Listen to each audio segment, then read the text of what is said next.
નમસ્તે ખેડૂત મિત્રો, આજના વિડીયોની અંદર આપણે જોશું કે માર્ચ એન્ડિંગની રજા પૂરી થયા બાદ ફરી જ્યારે કપાસની હરાજીઓ શરૂ થશે ત્યારે ભાવમાં કેવો માહોલ રહેશે, સાથે સાથે હાલ વાયદાઓની મંદીઓ હજી કેટલો વખત ચાલશે અને જાણશું કે કપાસના ભાવો શું નજીકના સમયમાં 2000ની સપાટીને કુદાવી જશે. તો મિત્રો બન્યા રહેજો આ વિડીયોમાં અંત સુધી. પણ જો મિત્રો તમે ચેનલને સબસ્ક્રાઇબ ન કરી હોય તો ચેનલને સબસ્ક્રાઇબ કરી દેજો, જેથી કરીને ખેડૂતોને લગતા સમાચાર તથા વાયદા બજારની અપડેટ અને કપાસના ભાવો તમને સૌથી પહેલા મળી રહે મિત્રો.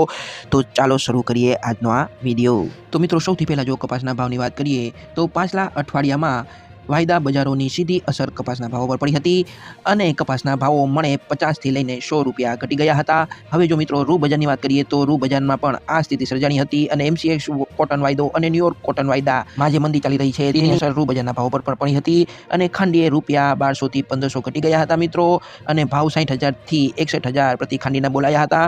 પણ હાલ રૂ બજારમાં ભાવોમાં સુધારો આવ્યો છે અને અત્યારે રૂ બજારમાં 250 રૂપિયાનો વધારો જોવા મળી રહ્યો છે અને ભાવ 60,250થી લઈને 61,250 સુધીના પહોંચાઈ ગયા છે મિત્રો. સાથે સાથે મિત્રો હવે આપણે જોશું કે અત્યારે હાલ ન્યુયોર્ક કોટન વાયદો ચાલુ હોય, ન્યુયોર્ક કોટન વાયદામાં શું સ્થિતિ છે. તો મિત્રો તમને જણાવું કે ન્યુયોર્ક કોટન વાયદો 92.66 સેન્ટ પર ચાલી રહ્યો છે, તે જેનો પ્રીવિયસ ક્લોઝ હતો 93.44, એટલે કે તેમાં 0.78ની મામૂલી ગિરાવટ જોવા મળી રહી છે મિત્રો. સાથે સાથે મિત્રો કપાસિયા અને ખોળના ભાવની વાત કરીએ તો કપાસિયામાં 540થી 575ના ભાવ રહ્યા હતા અને જ્યારે ખોળની વાત કરીએ તો ખોળમાં 1250થી લઈને 1450ના ભાવ બોલાયા હતા મિત્રો. તો મિત્રો હવે આગામી દિવસોમાં કપાસના કેવા ભાવ રહી શકે તેની ચર્ચા કરીએ તો હાલ જ્યાં સુધી વાયદા બજારોમાં તેજી ન આવે ત્યાં સુધી કપાસના ભાવોમાં ઘટાડો જરૂર જોવા મળશે મિત્રો.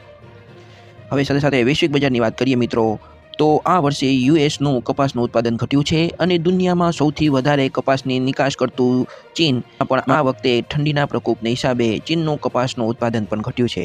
અને સાથે સાથે મિત્રો સ્થાનિક સ્તરે કપાસની માંગમાં આ વર્ષે 19% જેટલો વધારો નોંધાયો છે. આ બધા સંકેત એવા આપી રહ્યા છે કે કપાસના ભાવોમાં હજી તેજી ચાલુ રહે.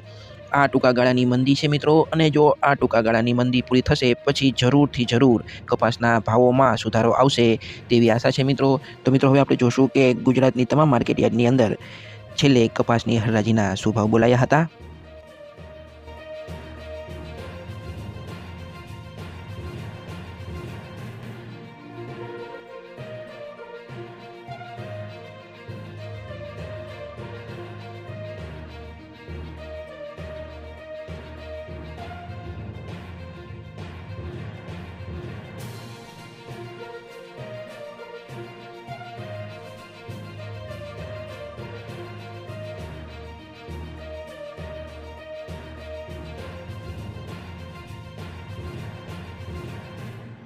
તો મિત્રો ચેનલને સબસ્ક્રાઇબ કરવાનું ભૂલતા નહીં. આપણે મળશું આવતા વિડીયોમાં. ત્યાં સુધી જય જવાન જય કિસાન.